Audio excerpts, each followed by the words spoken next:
ഞാനിന്ന് ഓണം സ്പെഷ്യലായിട്ട് ഒരു മധുരപ്പച്ചടിയാണ് കേട്ടോ ഉണ്ടാക്കാൻ പോണത്. ഇത് കുറേ നാളുകൾക്ക് മുമ്പ് എൻ്റെ ഒരു കൂട്ടുകാരി പറഞ്ഞു തന്നതാണ് കേട്ടോ. ഇപ്പോഴാണ് ഞാൻ അതിനെപ്പറ്റി ഓർത്തത്. എന്നാൽ പിന്നെ ഈ ഓണത്തിന് ഓണം സ്പെഷ്യലായിട്ട് മധുരപ്പച്ചടി വെച്ചേക്കാമെന്ന് വിചാരിച്ചു. അപ്പോൾ അത് എങ്ങനെ ഉണ്ടാക്കണമെന്ന് നമുക്ക് നോക്കാം. അപ്പോൾ അതിന് വേണ്ടിയിട്ട് ഞാനൊരു പൈനാപ്പിൾ, ഒരു ഏത്തപ്പഴം, ഒരു കഷ്ണം മത്തയ്ക്ക. പൈനാപ്പിൾ നമുക്കിത് മുഴുവനൊന്നും വേണ്ട കേട്ടോ. അപ്പോൾ ഇനി ആദ്യം നമുക്ക് ഈ പൈനാപ്പിളിൻ്റെ ഈ മുകൾ ഭാഗം അങ്ങോട്ട് മുറിച്ച് മാറ്റാം. ഇത് മുഴുവനൊന്നും നമുക്ക് വേണ്ടത് കുറച്ച് ഭാഗം മതി. ഇതിൻ്റെ ഈ പൈനാപ്പിളിൻ്റെ തൊണ്ടൊക്കെ കളഞ്ഞിട്ട് നമുക്കിതിനെ കഷ്ണങ്ങളാക്കി എടുക്കാം. മത്തയ്ക്കയും ഏത്തപ്പഴവും അതും നമുക്ക് കഷ്ണങ്ങളാക്കി എടുക്കാം. ഏത്തപ്പഴം ഞാൻ ഇതുപോലെ അരിഞ്ഞെടുത്തിട്ടുണ്ട്. പൈനാപ്പിൾ ഞാൻ ഇത്തിരി വലിയ കഷ്ണങ്ങളാക്കിയിട്ടാണ് അരിഞ്ഞെടുത്തിരിക്കുന്നത്. പൈനാപ്പിൾ ശരിക്കും പറഞ്ഞു തന്ന ഫ്രണ്ട് പറഞ്ഞത് അവർ കൊത്തിയരിഞ്ഞെടുത്ത് വേവിച്ചെടുക്കുകയാണ് ചെയ്യണത്. അപ്പോൾ ഞാൻ ഇച്ചിരി വലിയ കഷ്ണങ്ങളാക്കി എടുത്ത് നമുക്കൊന്ന് അരച്ചിട്ട് വേവിക്കാമെന്ന് വിചാരിച്ചു. അതുപോലെ നമ്മുടെ മത്തങ്ങ നന്നായിട്ട് അരിഞ്ഞെടുത്തിട്ടുണ്ട്. ഇപ്പം ഞാനൊരു കുക്കർ എടുത്തിട്ടുണ്ട്. അതിലേക്ക് നമ്മൾ അരിഞ്ഞു വെച്ചിരിക്കുന്ന മത്തക്കായിട്ട് കൊടുക്കാം. ഇനി ഞാൻ പൈനാപ്പിൾ അരച്ചുകൊണ്ട് വന്നിട്ടുണ്ട്. അതും നമുക്ക് ഇതിലേക്ക് ഒഴിച്ച് കൊടുക്കാം. പൈനാപ്പിൾ അരിഞ്ഞിട്ടാൽ വേവാൻ ഇത്തിരി താമസമുണ്ട്. ഞാൻ നേരത്തെ ഇതുപോലെ വെച്ച് നോക്കിയിട്ട് എനിക്കത് താമസമായിട്ട് തോന്നി. ഇനി നമുക്കിതിലേക്ക് ഒരു 1.5 ടീസ്പൂണോളം മുളക് പൊടി ഇട്ട് കൊടുക്കാം. ഇനി ഒരു 1/2 ടീസ്പൂൺ മഞ്ഞൾപ്പൊടിയും കൂടി ഇട്ട് കൊടുക്കാം. ഇനി ഇതിലേക്ക് ഞാനൊരു പച്ചമുളകും കൂടി കീറി ഇട്ട് കൊടുക്കുന്നുണ്ട്. വലിയ എരിവില്ലാത്ത മുളകാണ് കേട്ടോ. ഇത് ആ പൈനാപ്പിൾ വെച്ചിരുന്ന പാത്രം ഒന്ന് ഇത്തിരി വെള്ളം ഒഴിച്ച് കഴുകിയിട്ട് അതും കൂടി ഒഴിച്ച് കൊടുക്കുന്നുണ്ട്.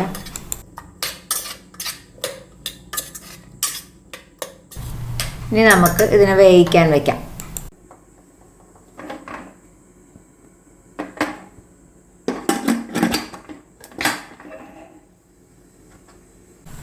ഇപ്പോൾ ഇതിനൊരു 2 വിസിലൊക്കെ വന്നിട്ടുണ്ട്. നമുക്കിനി ഇതിനൊന്ന് തുറന്ന് നോക്കാം.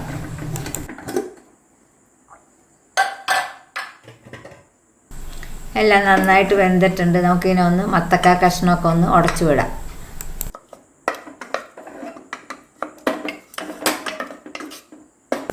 ഇനി എൻ്റെ വേറൊരു പാൻ അടുപ്പത്ത് വെച്ചിട്ടുണ്ട്. അതിലേക്ക് നമുക്കിത് ഇട്ട് കൊടുക്കാം. ഇത് തേങ്ങ ഞാൻ ഇത്തിരി വറുത്തെടുത്തിട്ടുണ്ടായിരുന്നു. ആ ചട്ടി തന്നെയാണ് കേട്ടോ. അതാണ് അങ്ങനെ ഇരിക്കുന്നത്. ഇനിയിപ്പോൾ ഇതിനെ നമുക്ക് നന്നായിട്ടൊന്ന് ഉടച്ചെടുക്കാം.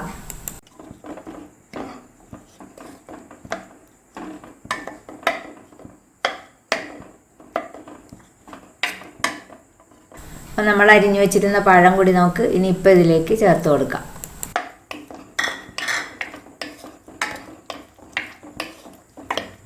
ഇനി ഈ പഴം ഒന്ന് ചെറുതായിട്ടൊന്ന് വെന്തോട്ടെ. അതുവരെ നമുക്കിതിൽ ഒന്ന് തിളപ്പിച്ചെടുക്കാം.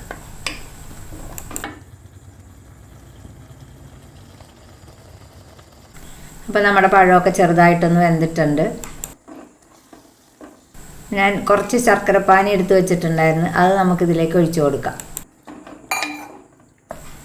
ശർക്കര കുറച്ചെടുത്താൽ മതി. നമ്മുടെ ആ മധുരത്തിന് ആവശ്യമായ, നമ്മുടെ പഴവും പൈനാപ്പിളും ഒക്കെ മധുരമുള്ളതാണല്ലോ. അപ്പോൾ അതിനാവശ്യമായ ശർക്കര എടുത്താൽ മതി, കുറച്ചെടുത്താൽ മതി.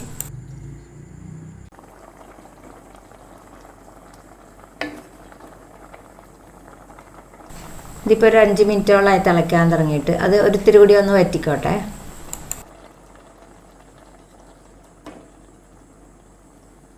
ഇപ്പോൾ ഇത് നന്നായിട്ടൊക്കെ വറ്റി തുടങ്ങിയിട്ടുണ്ട്. അപ്പോൾ ഇതിലേക്ക് നമുക്ക് ഒരു 1/4 ടീസ്പൂണോളം ഉപ്പിട്ട് കൊടുക്കാം.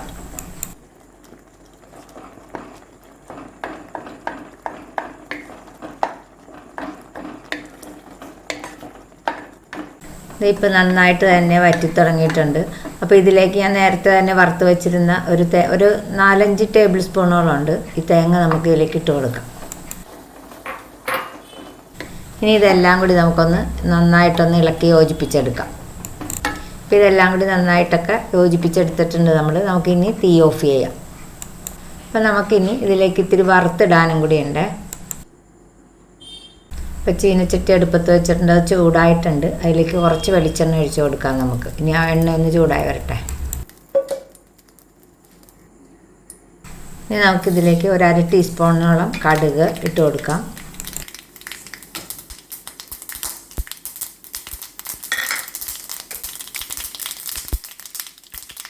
ഇനി ഒരു 1/2 ടീസ്പൂണോളം ഉലുവയും കൂടി ഇട്ട് കൊടുക്കാം. അതൊക്കെ രണ്ടും കൂടി ഒന്ന് നന്നായിട്ട് പൊട്ടി വരട്ടെ.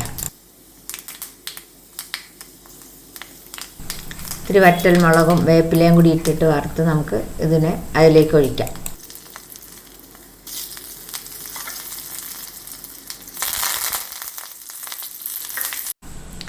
കടുകൊക്കെ വറുത്ത് നമ്മൾ ഇതിലേക്ക് ഇട്ടിട്ടുണ്ട്. ഇനി കുറച്ച് മുന്തിരിങ്ങയും കൂടി, നമ്മുടെ കറുത്ത മുന്തിരിയും കൂടി ഇതിലേക്ക് നമുക്ക് ഇട്ട് കൊടുക്കാം. അപ്പോൾ നമ്മുടെ മധുരപ്പച്ചടി ഇവിടെ റെഡി ആയിട്ടുണ്ട് കേട്ടോ.